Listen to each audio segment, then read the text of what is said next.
Russia was destined to lose the war in Ukraine from the very beginning. Vladimir Putin may not have realized it, perhaps he still doesn't, and one could argue that even the West didn't see it coming. Yet Ukraine always had a hidden advantage that has only now fully revealed itself. The resilience and adaptability that allowed it to hold the line against Russia for over 3 years in a war that Moscow expected to end within days.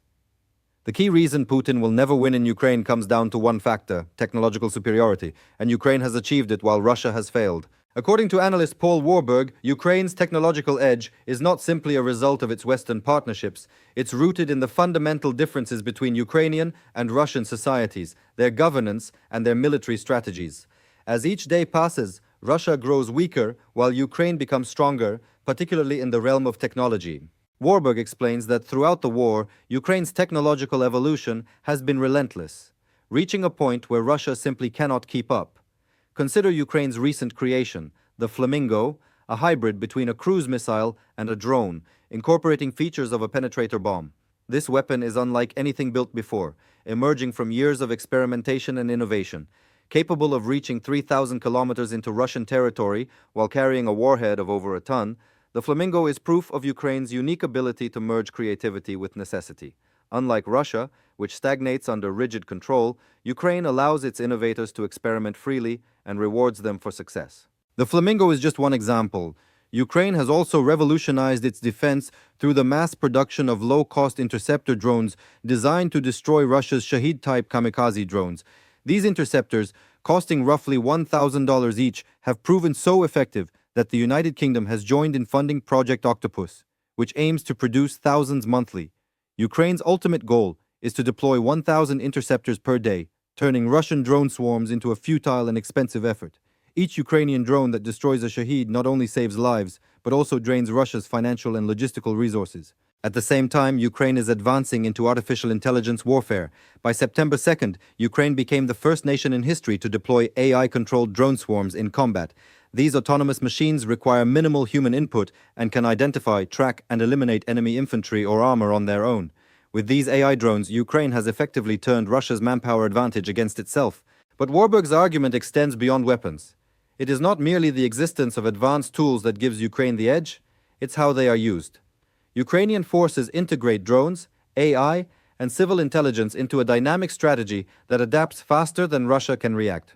Russia, meanwhile, relies on outdated Soviet-era bombs refitted as glide munitions, copying Ukraine's tactics only after mocking them. This pattern, Ukraine innovates, Russia imitates, creates a widening technological gap. Warburg emphasizes that this divide stems from the deeper clash between democracy and dictatorship. A free society rewards innovation. An authoritarian one suppresses it.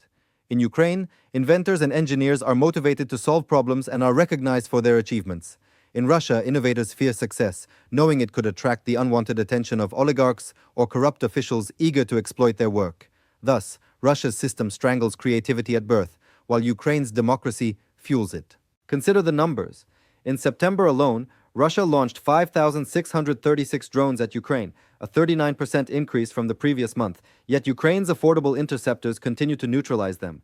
Each Ukrainian countermeasure costs a fraction of Russia's attack drones, flipping the economic logic of warfare against the Kremlin. Ukraine's adaptability extends even to information warfare. While Russia suppresses access to news and shuts down the internet in regions hit by strikes, Ukraine crowdsources intelligence, empowering civilians and private tech firms to contribute.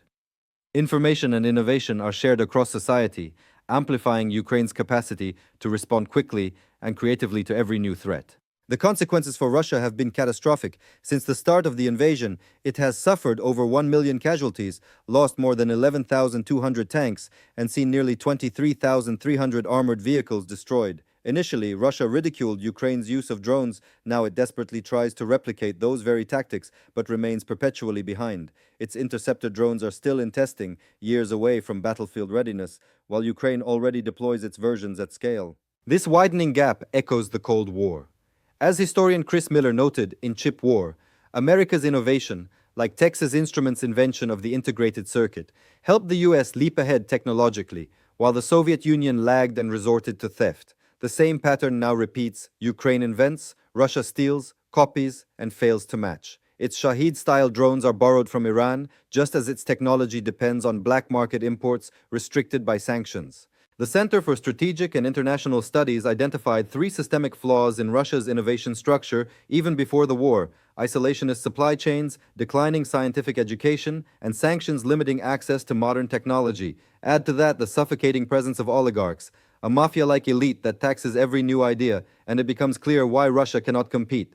Ordinary Russians have no incentive to innovate. In a system where success attracts extortion, conformity becomes survival. Ukraine, by contrast, empowers its people. Its Win-Win 2030 initiative connects inventors with global markets, protects intellectual property, and ensures innovators keep the profits of their work. The state enables creativity, but does not own it, a crucial difference from Russia's centralized system, where the government would seize any valuable invention. Ultimately, Putin cannot win in Ukraine because his regime's structure makes technological progress impossible. Ukraine, on the other hand, thrives on adaptability, creativity, and freedom. It doesn't need to destroy Russia outright, it only needs to exhaust it, bleeding it economically, militarily, and technologically until the Kremlin can no longer fight. That outcome is already unfolding.